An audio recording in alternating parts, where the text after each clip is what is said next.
I want to make the game that I've been waiting 25 years to play.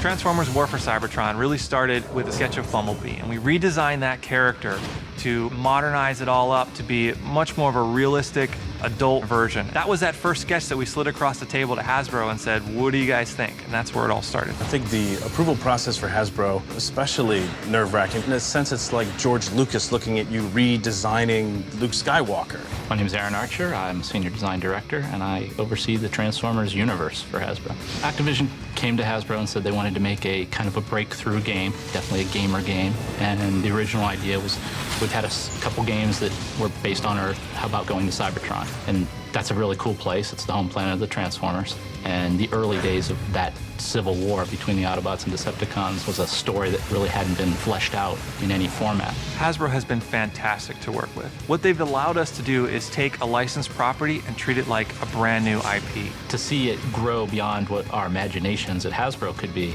to be additive to that universe is fantastic. They've taken such a keen interest in what we've put together that my confidence that fans are going to love what story we're telling is extremely high, because it's got that Hasbro stamp on it as this is it.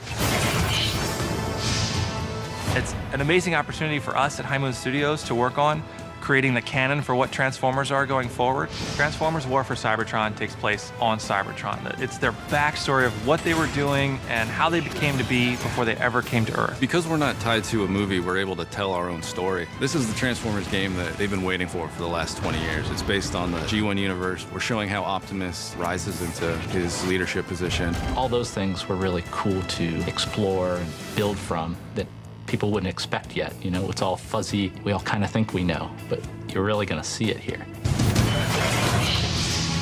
I was thrilled. I think we were all thrilled to design Cybertron. As much as a paradigm of science fiction as Star Wars or Star Trek, it influenced all of our childhoods and probably, you know, our career paths as artists. I'd say the influences for developing the art is really the original Generation 1 animated series and the film. On top of that, there's elements of Tron and Blade Runner and Aliens and the grittier, more textural science fiction films that I think influenced all of us.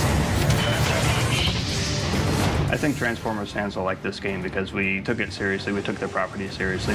We have almost a reverence for the original.